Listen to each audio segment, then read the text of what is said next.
Constante TV.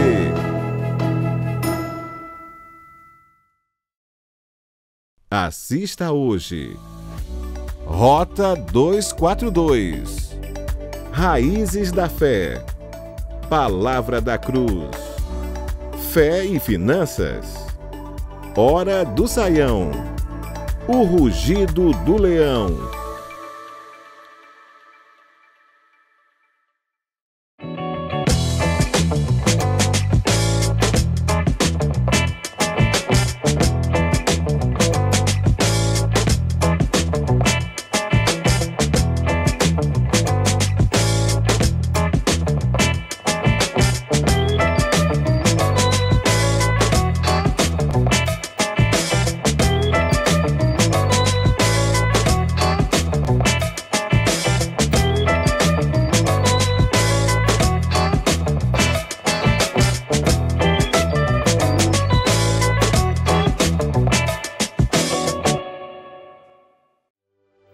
A Constante TV é uma produção da Igreja Batista Constantinópolis.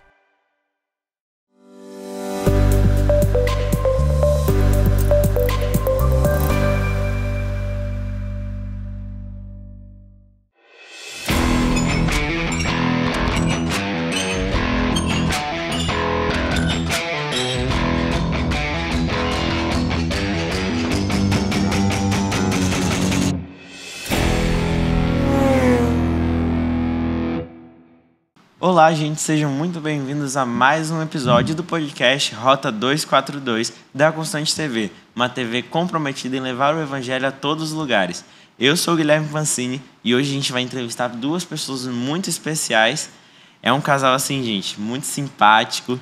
Fizeram seminário lá no Palavra da Vida Norte, onde eles se conheceram, né? Atualmente, eles estão liderando o Ministério de Jovens lá da primeira Igreja Batista de Blumenau, né, gente? Isso mesmo. Lá no Sul. E, cara, foram nossos preletores do acampamento Que Sejamos Todos Um, da Constante Jovem, né? Acampamento de setembro de 2023, que é o pastor Josias e a Sara. Tudo bem, gente? Como é que tá? Tudo bem. ótimo, Guilherme. Prazer Ansiosos estar pro aqui. programa. É um prazer muito grande estar aqui com você, batendo esse papo. Isso é muito massa, tem muita coisa massa pra gente compartilhar. Vocês querem se apresentar pro pessoal? Claro. Quem vai começar? Meu nome é Sara, tenho 32 anos, nascida no Acre, mas eu vivi a maior parte da minha vida em Goiás, em Anápolis.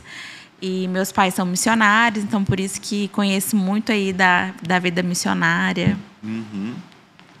E você, Josias?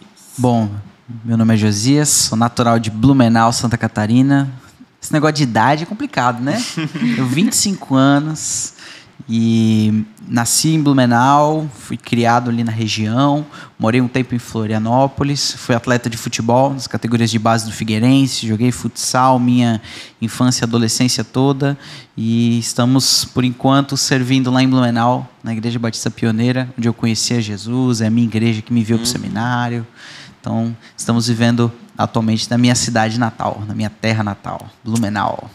Bom, gente, agora que a gente já conhece nossos convidados, a gente pode começar as perguntas, né? Claro. Sinta-se à vontade, não precisa ficar com medo. São só algumas perguntinhas. Bora lá para esse bate-papo. Acho que a gente pode começar com aquela pergunta tradicional, né, gente? Como é que foi a conversão de vocês, né? Como é que foi esse chamado para o ministério, para o Ministério de Jovens? Como é que vocês entenderam isso? Como é que Deus colocou isso no coração de vocês?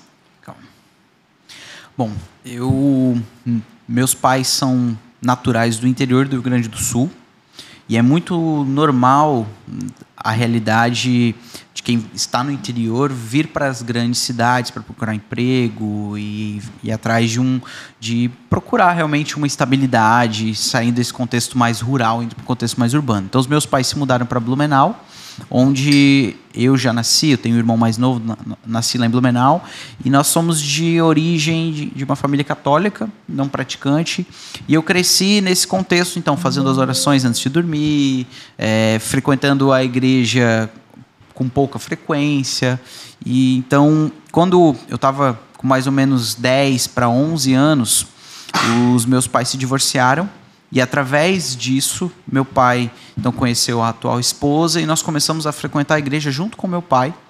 E lá, essa que é hoje a igreja na qual nós servimos no ministério, lá que eu tive a oportunidade de ouvir falar do Evangelho, eu comecei a ler a Bíblia, eu comecei a buscar Jesus, eu comecei a frequentar o grupo de adolescentes na época, e lá eu tive a oportunidade de conhecer a Jesus por volta dos 14 anos de idade. Foi um processo de conhecer da palavra, de dúvidas, de perguntas, mas aos 14 anos de idade eu tenho esse momento especial onde eu assumi um compromisso ao lado de Jesus e meu desejo é segui-lo até que ele volte ou que eu vá estar com ele, né? Então foi um pouquinho desse processo. Deus usou uma tragédia, né, dessa questão da minha família para que hoje a gente pudesse conhecer a Jesus. Então é um privilégio poder servi-lo. Como é que foi, cara, esse chamado no seu coração de servir no Ministério de Jovens?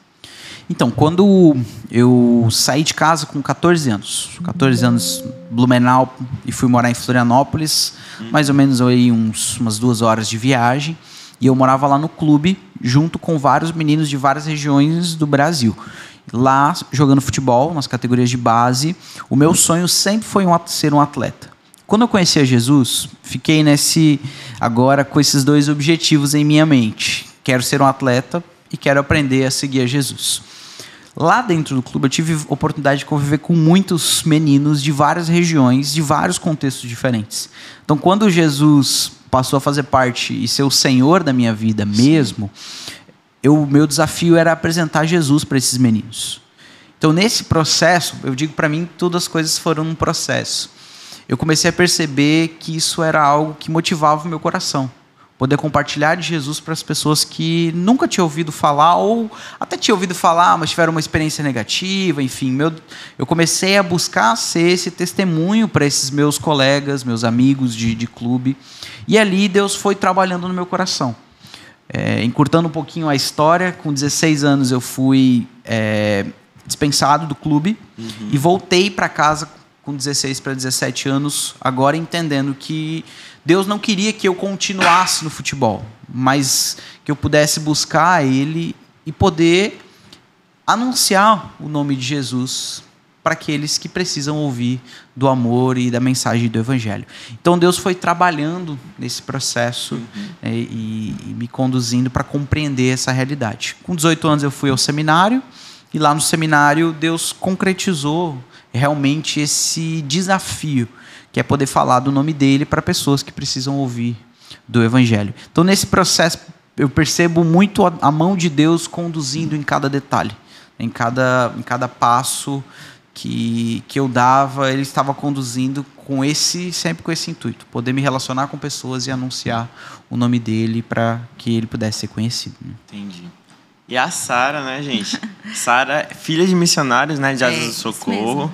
Como é que foi para você? Como é que Jesus entrou na sua vida? Como é que foi a conversão? E como é que foi o chamado para servir no Ministério de Jovens? Sim. Então, eu sou a filha caçula, né? Meus pais são missionários de Asas de Socorro. Esse ano fez 42 anos que eles estão na mesma missão, servindo. Então, eu sou a caçulinha, tenho 2 irmãos mais velhos. E eu já nasci numa família cristã, né? Eu nasci no Acre, como eu falei, sou filha adotiva. Então, meus pais, eles me pegaram para criar como filha adotiva. Eu tinha 30 dias. Então, eu praticamente só nasci e eles já eram missionários aqui no Amazonas, no interior, em Eirunepé. Então, desde ali, eles já foram falando de Jesus e falando daquilo que eu realmente precisava na minha vida. Então, aos 6 anos, né, eu na minha escola mesmo, na aula de ensino religioso, eu entendi mesmo que eu precisava de Jesus na minha vida. E desde ali foi uma caminhada na minha vida, né, cristã. Então, quando eu tinha 15 para 16 anos, eu realmente entendi que Deus estava me chamando para a obra missionária. Porque como filha de missionário, eu sempre fui muito inserida em projetos missionários, ainda mais as de socorro, que promove muito projetos. Então, desde muito pequena, eu sempre estive com os meus pais. E como eles são missionários, eu não queria ser missionária só porque eles eram. Sim. Então, foi um processo na minha vida, né? E que aos 15 anos eu tive aquele primeiro, assim... Nossa, Deus, Ele está me chamando para algo diferente, né? Então, ali eu já fui nessa caminhada. E aí, eu conheci essa profissão, que eu sou dentista, né? Então, eu logo já fui gostando ali da odontologia, porque eu ia nas clínicas odontológicas que a missão promovia. E com a misericórdia de Deus, eu fiz, né, a faculdade. E aí... logo eu comecei a ir também em projetos. E aí, cada vez mais, eu ia sentindo o chamado de Deus para usar a minha profissão em prol do reino de Deus, em prol do evangelho. Uhum. E da mesma forma que eu fui fazer a faculdade de odonto, eu também entendi que eu deveria me formar em teologia, né? Porque eu queria entrar em missões, e aí eu escolhi o Instituto Missionário Palavra da Vida aqui no Norte para fazer. Uma coisa interessante de acrescentar esse processo de juventude, né? Como que nós entendemos que era um passo para poder servir junto à juventude. Uhum. Nosso desafio, desde que nós nos conhecemos no 2º ano do seminário, era o campo transcultural, missões transculturais. Sim. Tanto que a Palavra da Vida Norte, hoje a sua ênfase, né, o IMPV, é a formação para pessoas que desejam servir no contexto transcultural. Nós juntamos os dois nesse desafio. Mas quando nós terminamos o seminário, nós percebemos a importância da igreja local nesse processo de envio, preparo e, principalmente, esse aperfeiçoar pós-seminário. Então, nós procuramos as nossas igrejas na época, falamos, olha, nós queremos servir num contexto transcultural, nós queremos servir para que o evangelho possa chegar em contextos onde ele ainda não chegou. Mas a gente entende que precisamos aprender a vida da igreja. Discipulado, ensino, esse cuidado, essa vida na vida, o comunitário. Então, nesse processo, a nossa igreja, lá em Blumenau, nos convidou para retornar. Então, eu já era da igreja, nesse processo nós éramos noivos, para a gente servir lá em Blumenau, junto com os ministérios da igreja local. Então, logo quando nós chegamos, necessidade, juventude, área de juventude. Especificamente a área de adolescentes. Então, em 2019, quando nós voltamos do seminário, nós começamos a servir com adolescentes. Nós éramos noivos, então eu estava em Blumenau, a Sara em Anápolis. Então, nós começamos esse processo de servir junto com a juventude, discipulado, caminhada. E eu vejo a importância disso para aqueles que desejam também servir num contexto missionário. Não tem diferença. A realidade da igreja local nos prepara para a gente poder anunciar do nome dele, discipular, preparar e enviar pessoas. Então, esse contexto de juventude nos ensinou, moldou os nossos corações, nos fez nos desafiar de como que a gente pode, literalmente, pegar a palavra de Deus e anunciar ela a uma nova geração que não conhece o nome dele, que precisa de ser fiel à palavra de Deus, mas precisa ser compreensível, precisa comunicar. Então, esse processo de juventude nos ensinou muito e tem nos ensinado ainda esse desafio de anunciar o nome dele para essa nova geração. Bom, gente, muito legal a história de verdade. Como Deus agiu, né, na vida de vocês para vocês assumirem esse ministério da juventude. Uhum. E eu queria fazer uma pergunta para vocês. O que vocês acham, de acordo com a vivência de vocês, né, de estar na liderança, de estar discipulando jovens, de estar discipulando pessoas que são novas, né, na fé, como é o caso de muitos jovens, que a maioria, por exemplo, se converte nessa fase, né? Uhum. Qual que é, ao ver de vocês, a maior necessidade dos jovens nos dias de hoje? No mundo que a gente vive, no contexto de pós-modernismo, de ideias, de ideologias que atacam constantemente a igreja e que querem entrar de toda forma na igreja. Qual que é a necessidade do jovem hoje em dia? Então, eu percebo que o que nós precisamos muito é aprender sobre o evangelho e o seu impacto nas nossas vidas. Eu creio que essa realidade é como um guarda-chuva que vai nos ensinar a viver nos nossos dias. Então, o evangelho é essa notícia, essa boa notícia de que Deus veio até nós. E a partir do momento em que Deus vem até nós, o seu amor e a sua graça nos faz enxergar a realidade ao nosso redor baseado no Evangelho. Então, nós temos hoje lá em Blumenau uma realidade de muitos adolescentes que vêm de famílias não cristãs ou que talvez assim até tenham algum contato com o Evangelho, com o evangélico, mas na prática, você percebe, não entendeu o que é a mensagem do Evangelho. Não então esse eu vejo que é o primeiro desafio. E desestruturadas, né? Famílias desestruturadas, com pais divorciados, às vezes. Então todo esse contexto bagunça a realidade do adolescente e o jovem.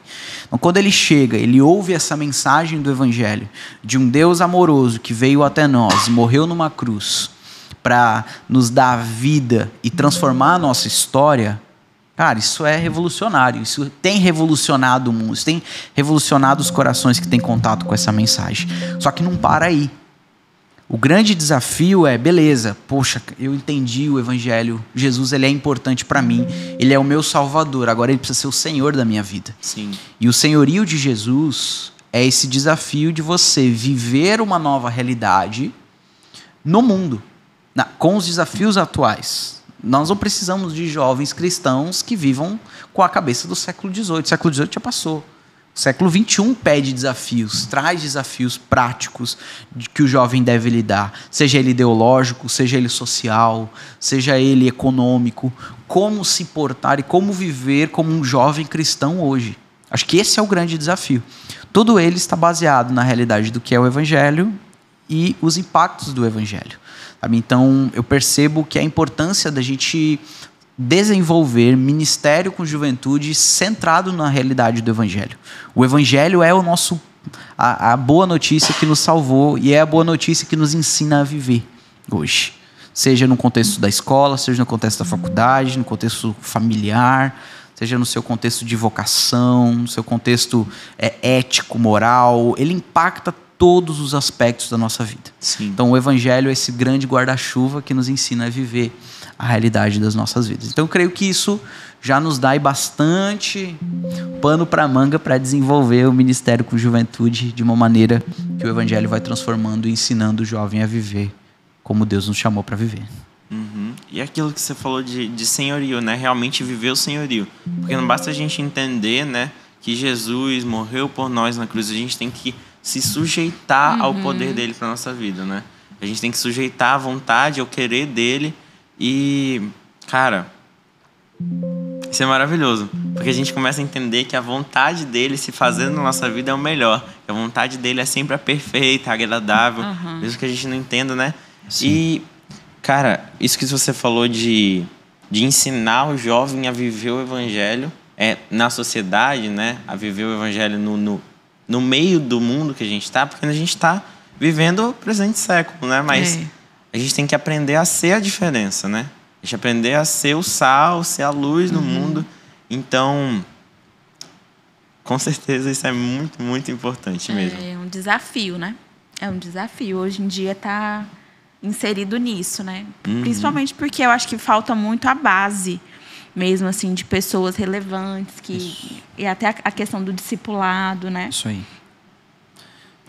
Bom, gente, o bate-papo tá ótimo, tá muito legal conversar com vocês, então eu vou pedir para você que tá me assistindo, dá uma segurada aí, fica com a gente, que daqui a pouco a gente tá voltando depois dos comerciais.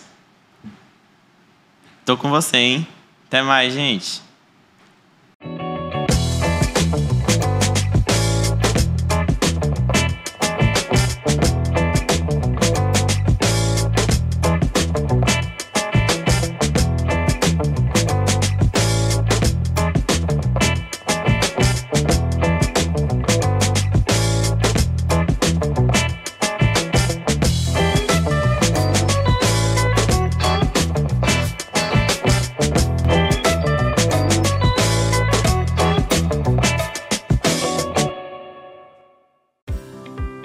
Sabe qual é a hora mais feliz do meu dia?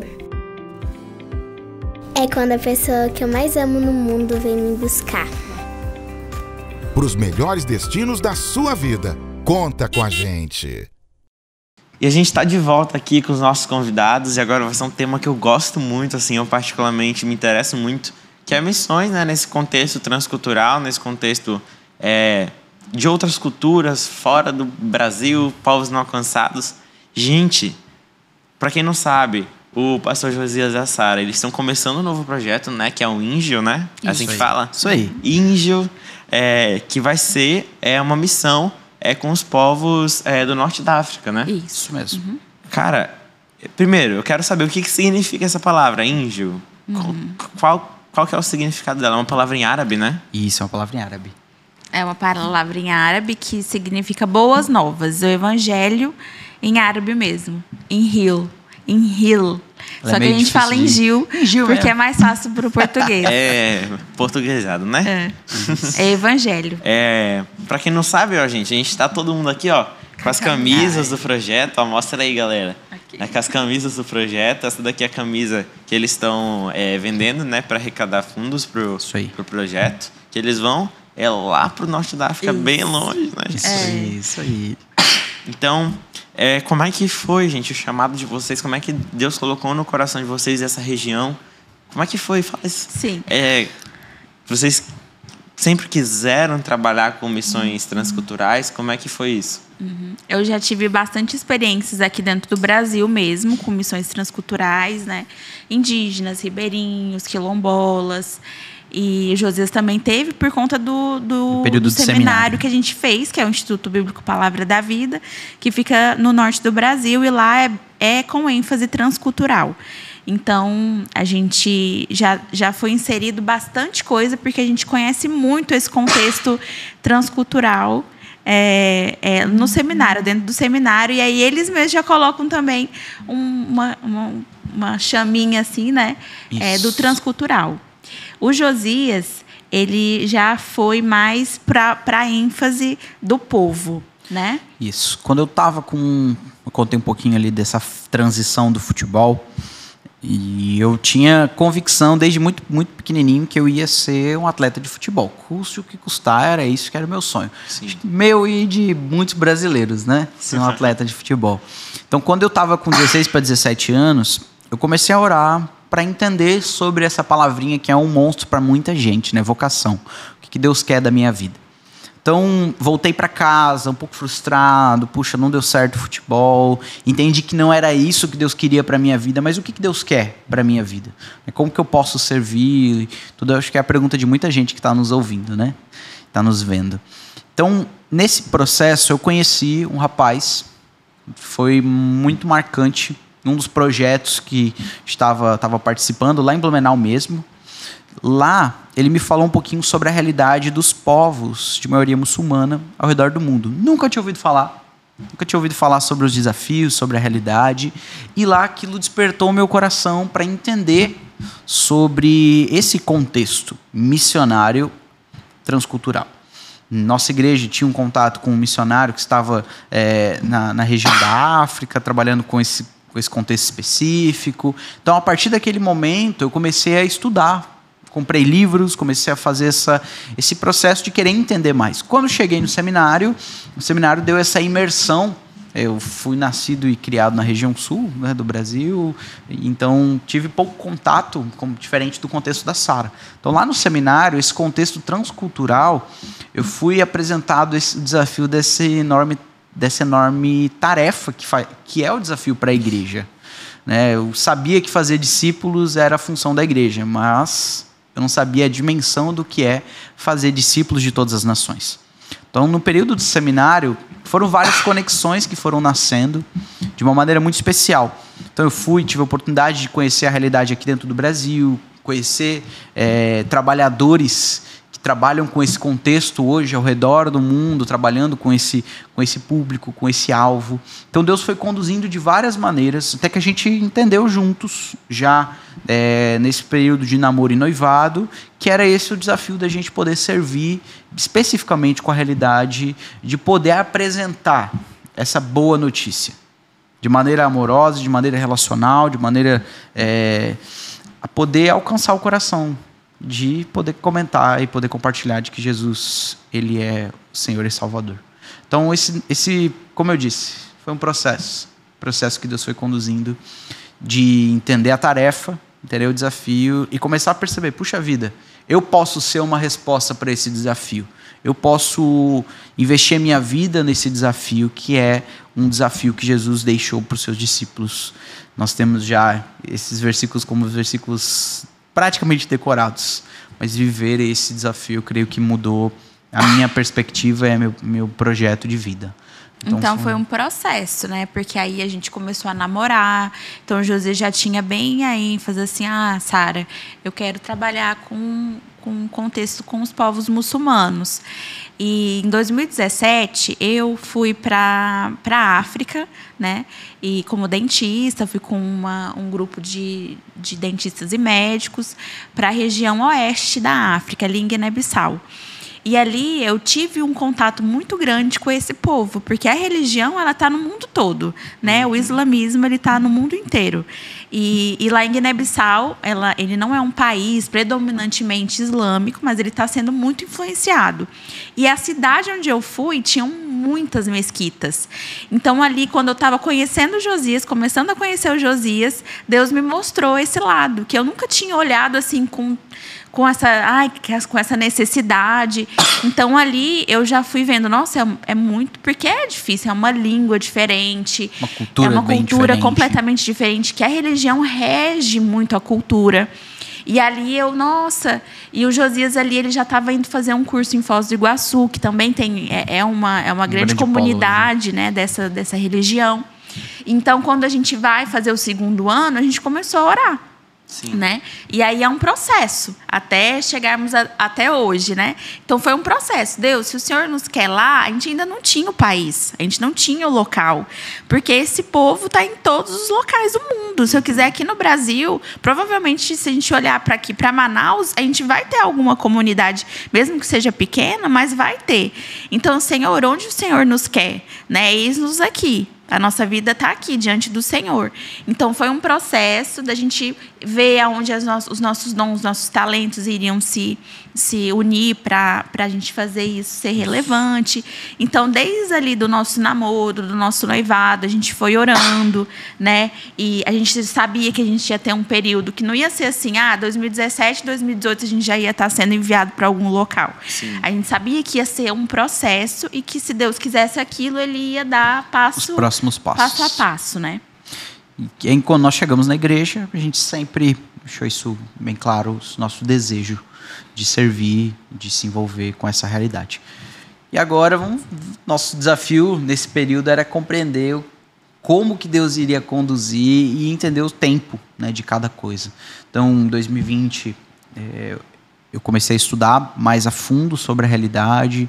Então, estou nesse processo aí de finalizar uma pós-graduação em estudos islâmicos. Começamos essa caminhada junto com a igreja.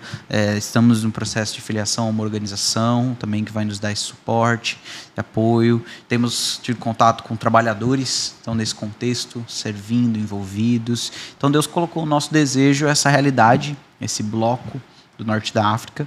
Então, com todos os seus desafios, suas questões, a gente poder proclamar, fazer o INRIL conhecido, aqueles que pouco ou nada tiveram acesso e contato. Talvez é a pergunta, poxa, mas tem tanta necessidade no Brasil, né? A Sara comentou um pouquinho desse contexto. Por que sair da sua cultura e ir para uma outra cultura, para uma outra realidade, né? Parece que é mais bonito, tem muito mais glamour. Eu creio que isso é uma realidade equivocada que nós temos com relação a missões transculturais. A realidade de missões transculturais não tem a ver com necessidade. Se a gente ir aqui, o nosso vizinho tem necessidade de ouvir do Evangelho, os nossos amigos próximos, todos precisam ouvir do Evangelho. A questão que assim, mudou o meu coração e tem mudado as nossas vidas como um propósito é entender que existem muitas pessoas ao redor do mundo que não têm acesso a isso. E acesso é a grande questão de missões transculturais. Quando a gente entende isso, caramba, existem pessoas ao redor do mundo que estão morrendo e não têm sequer o acesso a ouvir essa mensagem. Puxa vida, 42% hoje do mundo não tem acesso à realidade do Evangelho. Sabe? Muitas organizações têm se desafiado a trazer essa realidade. Poxa, quais são os desafios, os números, as realidades? Existem muitos povos hoje, de diversos contextos, diversas culturas, diversas religiões, que sequer têm acesso à realidade do Evangelho. Então isso impactou meu coração, isso tem impactado as nossas vidas, e a gente quer poder contribuir com isso, para que mais e mais pessoas possam ter acesso à mensagem e à realidade do Evangelho. Então isso mexe com os nossos corações, e a gente viu Deus conduzindo as nossas vidas, né? A gente deu 2 áreas muito úteis num contexto transcultural, que é a questão do futebol, a questão da odontologia. Então a Sara hoje é odontopediatra, tem a odontologia como essa ferramenta. Deus me colocou no contexto do futebol. Então nesse período, junto à igreja, nós me empenhei para fazer um curso de treinador de futebol, e nosso desejo é viver entre esse povo, conviver com eles, aprender a língua, a cultura e poder comunicar a realidade do Evangelho, para que eles possam ter acesso a essa realidade. Vocês sabem, assim, em números, por exemplo, como é que é o alcance do Evangelho nessa área? Se é uma área assim, como é que é a perseguição lá? Porque a gente sabe que esse contexto muçulmano tem muita perseguição, muitos países, né? Sim. Como é que é nessa área do norte da África? Sim. Hoje o norte da África, ele sempre vive um contexto de certa instabilidade, né? Nós temos vários países, existem países que estão mais tranquilos, outros países que sofrem um pouco mais com alguns grupos mais radicais, né? Então, hoje, eu saberia te dar uma ideia de mais ou menos 98% do contexto do norte da África tem de predominância muçulmana. Então, isso é fato. Existem cristãos, poucos, é uma igreja que está aprendendo a conviver com essa realidade. Ela é uma igreja transcultural, assim, porque, como a Sara comentou um pouquinho, o Islã e a cultura, eles fazem quase que uma ligação, que é difícil de você distinguir uma coisa da outra. Então, o desafio é esse, né? Você não tem acesso e você não tem condição de gerar esse acesso sozinho, né? Então, é mais ou menos essa ideia hoje que nós temos, né? Entendi. Esse é o contexto. Esse é o contexto. E quem sofre mais é o convertido ali, né? O que está ali, o cidadão, né? Isso. Que é do país, que vai sofrer bastante perseguição, né? Então, a gente que é estrangeiro, a gente indo, eles já sabem que nós somos cristãos. Não tem problema nenhum. Né? O ocidental, naturalmente, ele já é considerado cristão. Mas a gente está indo muito lá para fazer esse cuidado com a igreja. Porque é uma igreja secreta, são igrejas que são mais, assim, muito diferente daqui, né? Do um outro contexto, uma outra realidade, né? Como vocês disseram, né? Muitos desses países, por exemplo, quando a pessoa nasce, ela já tem na identidade, no certidão de nascimento dela, né? Muçulmano. Isso já vai ser naturalmente islâmico. Isso então, mesmo. Quando uma pessoa se converte, assim, naquela sociedade, no meio daquele povo, é muito difícil. É muito difícil para até mesmo se adaptar, né? Porque tem todo esse negócio de convivência, encontrar a igreja. Tudo muda, né? Tudo até muda. Mesmo a questão da questão do trabalho. Muitos são desempregados, eles vão ser marginalizados. Né? Marginalizados pela família. Isso. Então, é um contexto interessante. Eu sei que nós temos um certo vislumbre muito negativo desse contexto, dessa realidade, mas diria que hoje a realidade global dos povos muçulmanos, uma minoria são de uma linha mais radical.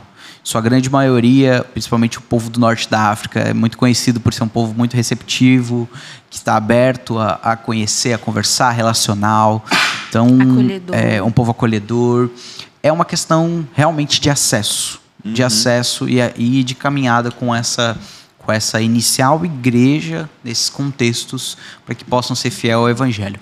São desafios completamente diferentes do nosso, mas na prática nós estamos todos caminhando com Cristo com o mesmo objetivo de ser fiel a Ele onde nós estamos, né? Então, a gente pode ter esse privilégio. Eu sempre digo, essa ideia de missões transculturais não nasce com a gente. A gente não teria uma capacidade Sim. de desenvolver uma ideia, né? Então, é a missão de Deus e a gente ser seus participantes ativos nesse desafio, né, de fazer o seu nome conhecido.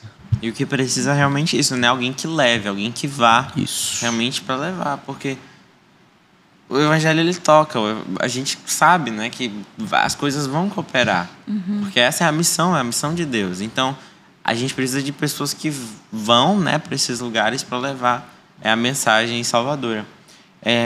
E quando vocês falam de muçulmanos, a gente está falando de outra cultura, né? Como a Sara falou, a cultura muçulmana é muito ligada com o governo, com a sociedade em si.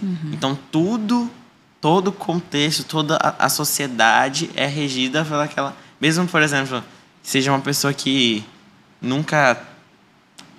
Como é que eu posso dizer? Conheceu aquela religião a fundo.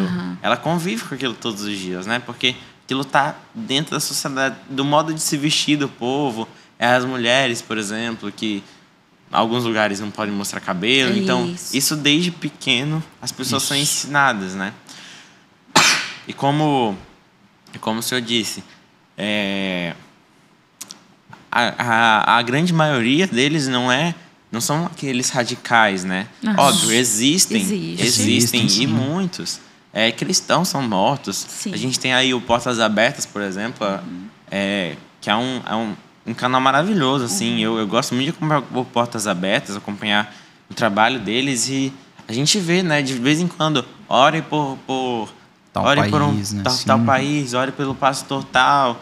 Então, tipo, essas pessoas existem, né? Esses contextos mais complicados, assim dizer, mais perigosos para o evangelho. Isso aí.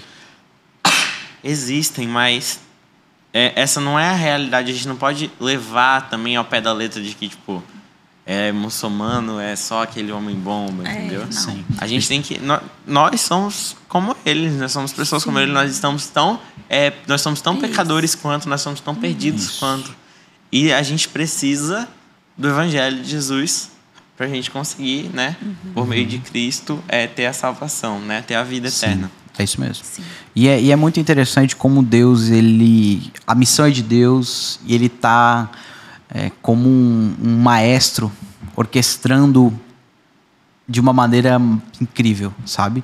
Então, acho que o grande desafio da gente entender é compreender isso. Quando a gente entende a missão de Deus, a gente entende que ele vai fazer a sua obra, a gente tem que ser seus participantes. E é um privilégio muito grande. Verdade, pastor. Temos que puxar o comercial, gente. Então fique aí que o nosso próximo bloco vai continuar com esse assunto, que eu acho assim maravilhoso. Está sendo uma conversa muito boa, gente. Valeu aí mesmo. Então fica aí porque a gente já tá voltando, tá? Aguardo você.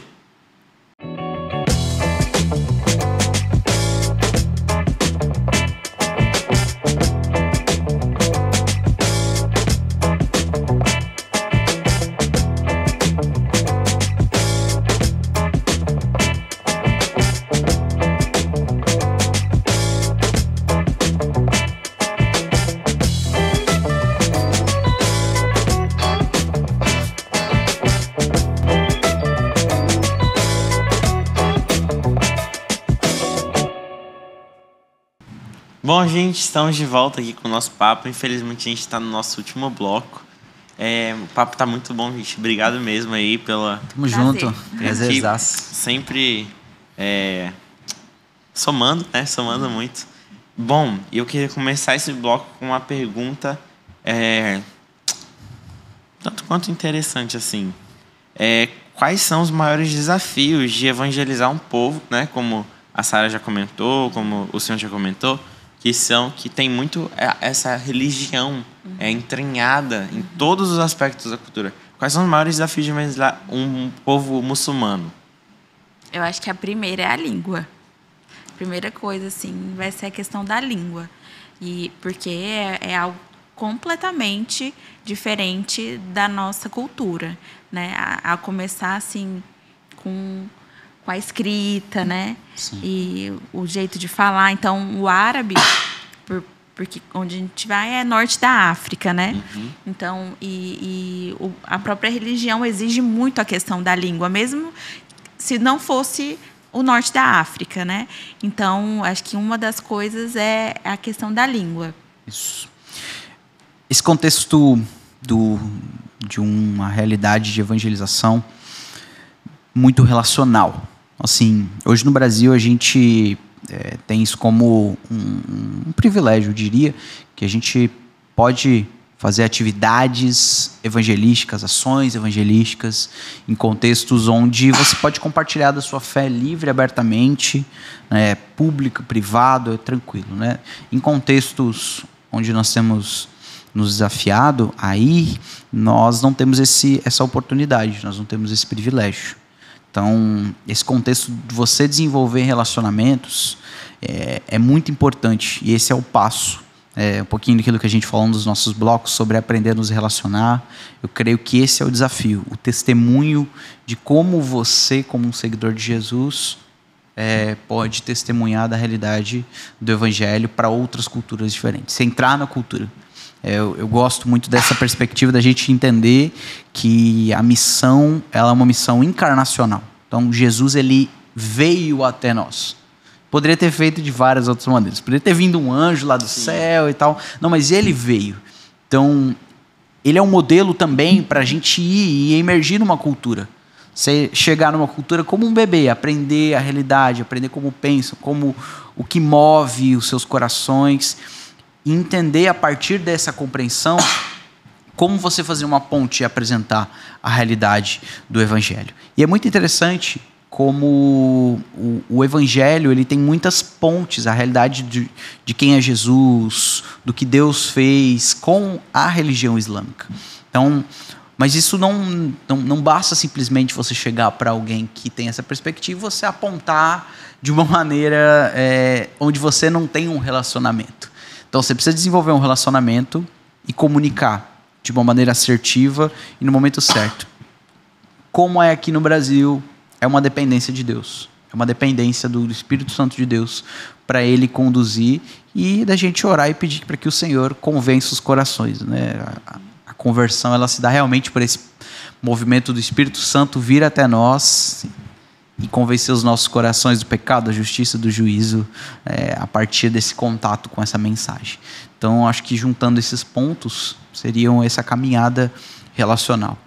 Essa caminhada de desenvolver relacionamentos profundos, que a gente tenha a ponte de comunicar o Evangelho. E que consiga, né, realmente mostrar o Evangelho por meio das nossas vidas, né? Até a gente sabe que, por exemplo, num contexto muçulmano, a gente é muito diferente, né? A gente não pode, por exemplo, levar um cartaz para a rua, Jesus está voltando. Não é assim. Eu já ouvi muitos testemunhos de missionários que eles conheceram a pessoa, eles conviveram a pessoa, viraram amigos da pessoa, até que a pessoa um dia perguntou assim: por que você é tão diferente? Depois de muito tempo de convivência, depois de muito tempo de andar junto, tá entendendo? Então, a cultura, ela não deixa, né? Ela não deixa que a gente chegue e vá direto ao ponto, assim, né? A gente tem que desenvolver, né, um relacionamento, levar aquela pessoa até conseguir alcançar, né, as vidas. Isso é muito interessante. E Jesus ele nos ensina esse processo, né? Lucas 10, Mateus 10 são o norteador da missão. E ele nos disse que a gente deveria ir. Ele estava enviando os seus, ele enviou eles em dupla. E é muito interessante. E ao chegar, você proclame a paz. E se ali estiver um homem de paz, Lucas vai nos dizer isso, permaneça ali. Não fica pulando de casa em casa, mas fica ali. Então, a missão ela tem muito esse aspecto de mesa do que de corrida. Sabe? Acho que o único que fez isso foi Jonas, né? O Jonas, o fujão, pregou correndo e deu certo. Então, acho que esse contexto ensina muito pra gente, também aqui no Brasil, que, claro, com suas devidas proporções, essa questão cultural, desse relacionamento, a importância da gente desenvolver relacionamentos intencionais e apresentar o evangelho para essas pessoas, testemunhando, vivendo e falando.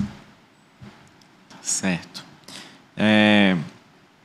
Gente, e vocês têm alguma palavra, por exemplo, nesse contexto, né, a gente está falando aqui do programa da Constante Jovem, da juventude aqui da igreja, vocês têm alguma dica, alguma palavra para passar para um jovem que está sentindo isso no coração, que começou a ouvir a voz de Deus no coração, falando, meu filho, e que se pergunta muito, né, porque essa fase, esse de entender a vocação, a gente se pergunta muito, né? Eu mesmo me pergunto muito, que eu estou vivendo isso. O que Deus quer para a minha vida? O que eu vou ser? Quem eu vou me tornar? E vocês têm alguma palavrinha aí? Primeiro fala o pastor Josias, depois fala a Sara. A Sara pode até falar mais direcionado para as meninas. Uhum. Legal. O chamado, eu vejo que é bíblico para todos. Sim. Né? O chamado, ele é bíblico para todos, né? E de fazer discípulos de todas as nações. Mas para alguns é algo mais específico mesmo. E eu creio muito na questão de que Deus não faz as coisas num passe de mágica. Uhum. As coisas não são para ontem. As coisas têm algo constante e que vai te levando para o alvo, né? E quando a gente é muito jovem, a gente quer fazer, às vezes, as coisas atropeladas. Então, a primeira coisa é você orar. Você realmente sentar e falar, Deus, eu estou te ouvindo. É isso mesmo que o Senhor quer?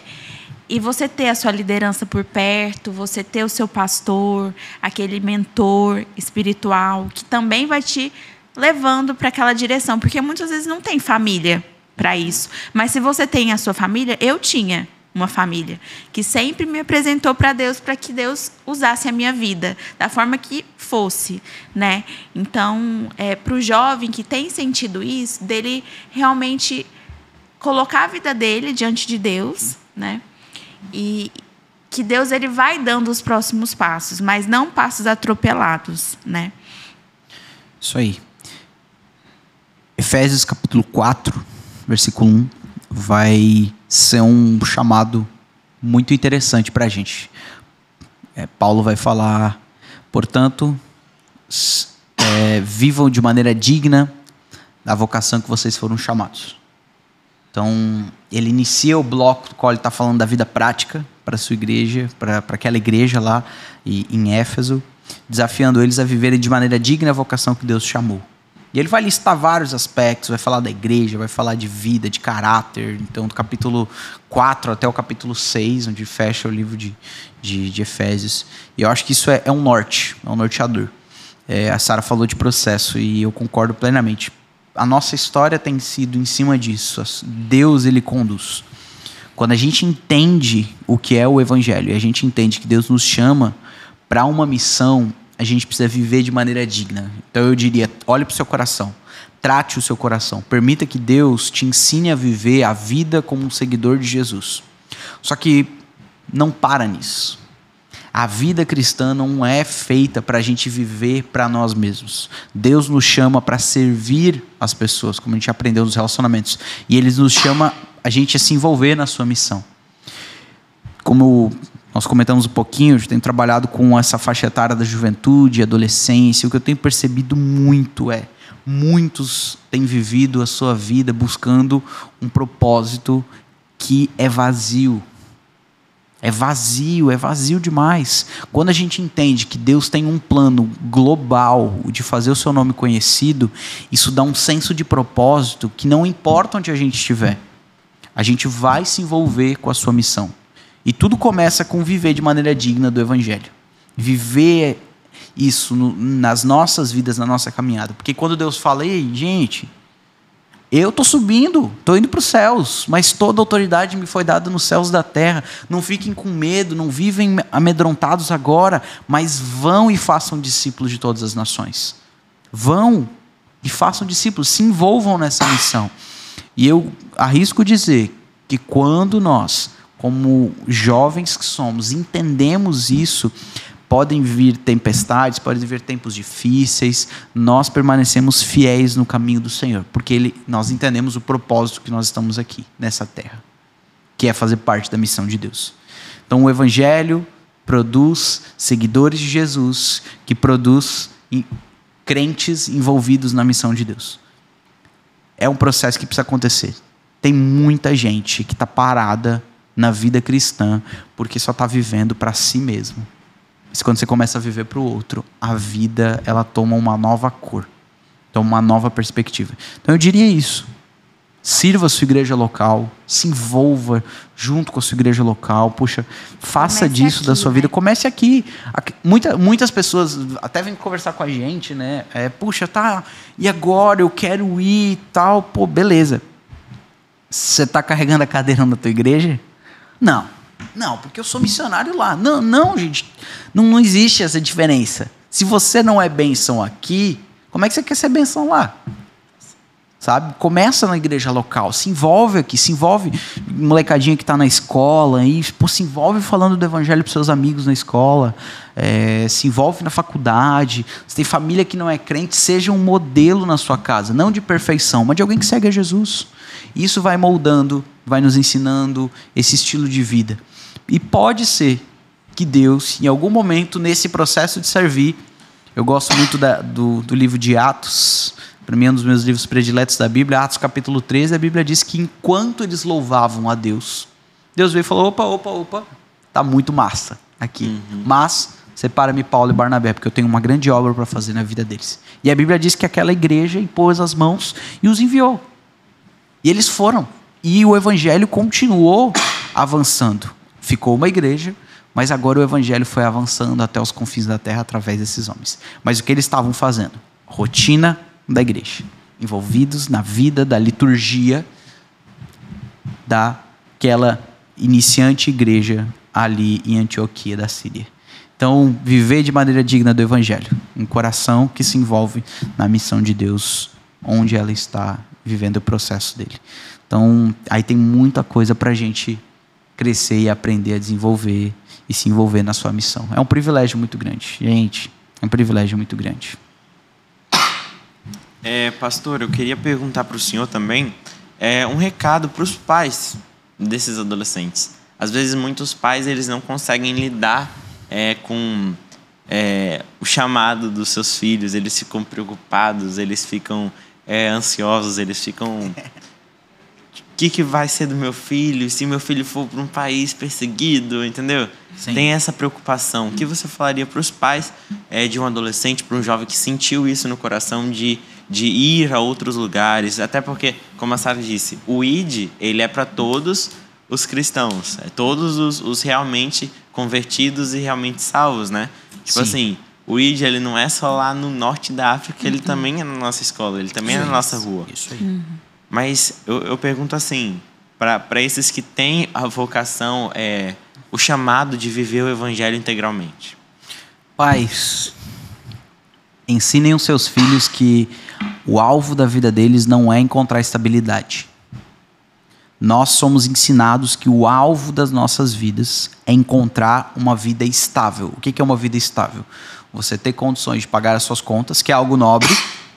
Você ter uma casa e você ter um carro e você ter uma estabilidade. Mas a nossa vida não é estável. Sempre tem alguma coisa que a gente precisa aprender a lidar com esse desafio de viver como um seguidor de Jesus nos nossos dias.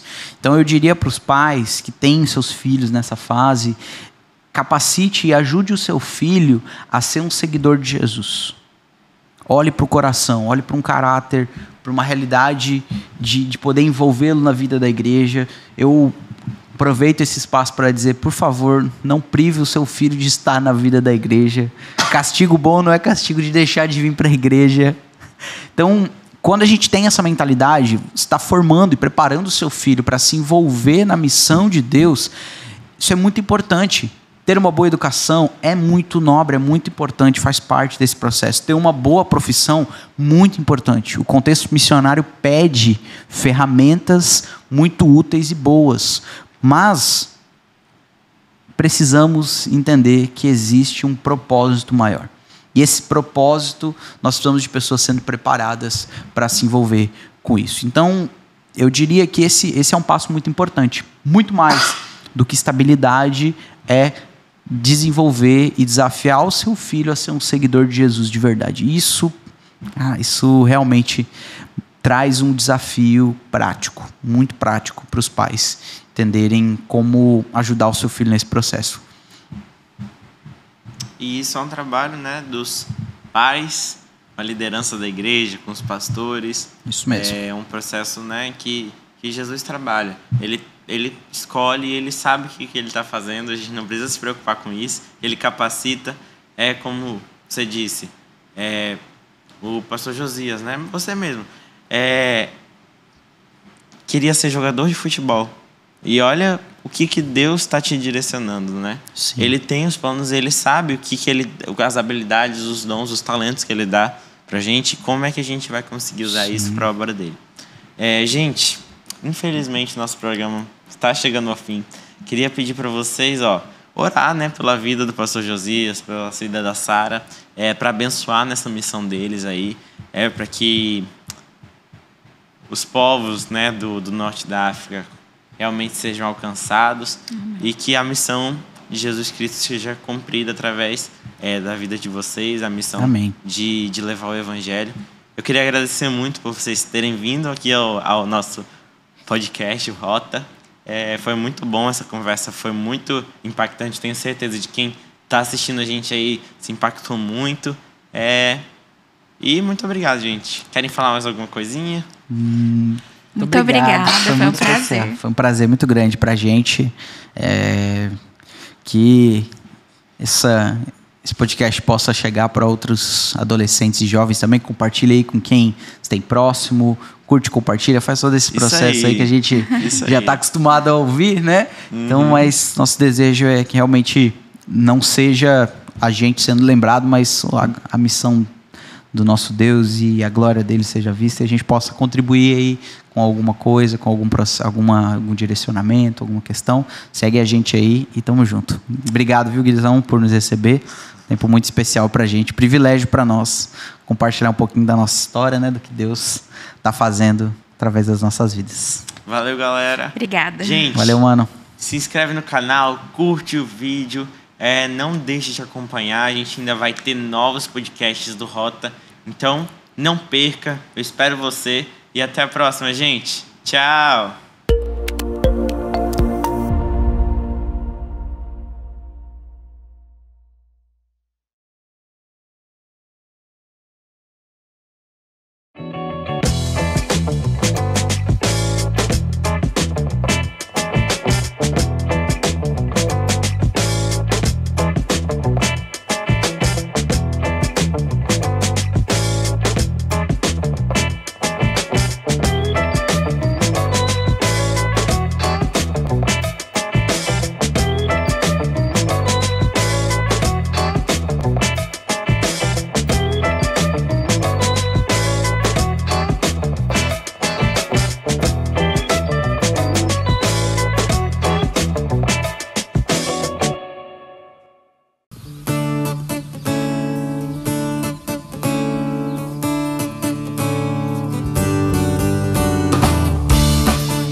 Olá, seja bem-vindo, seja bem-vinda à nossa aula de História do Cristianismo, as raízes da nossa fé.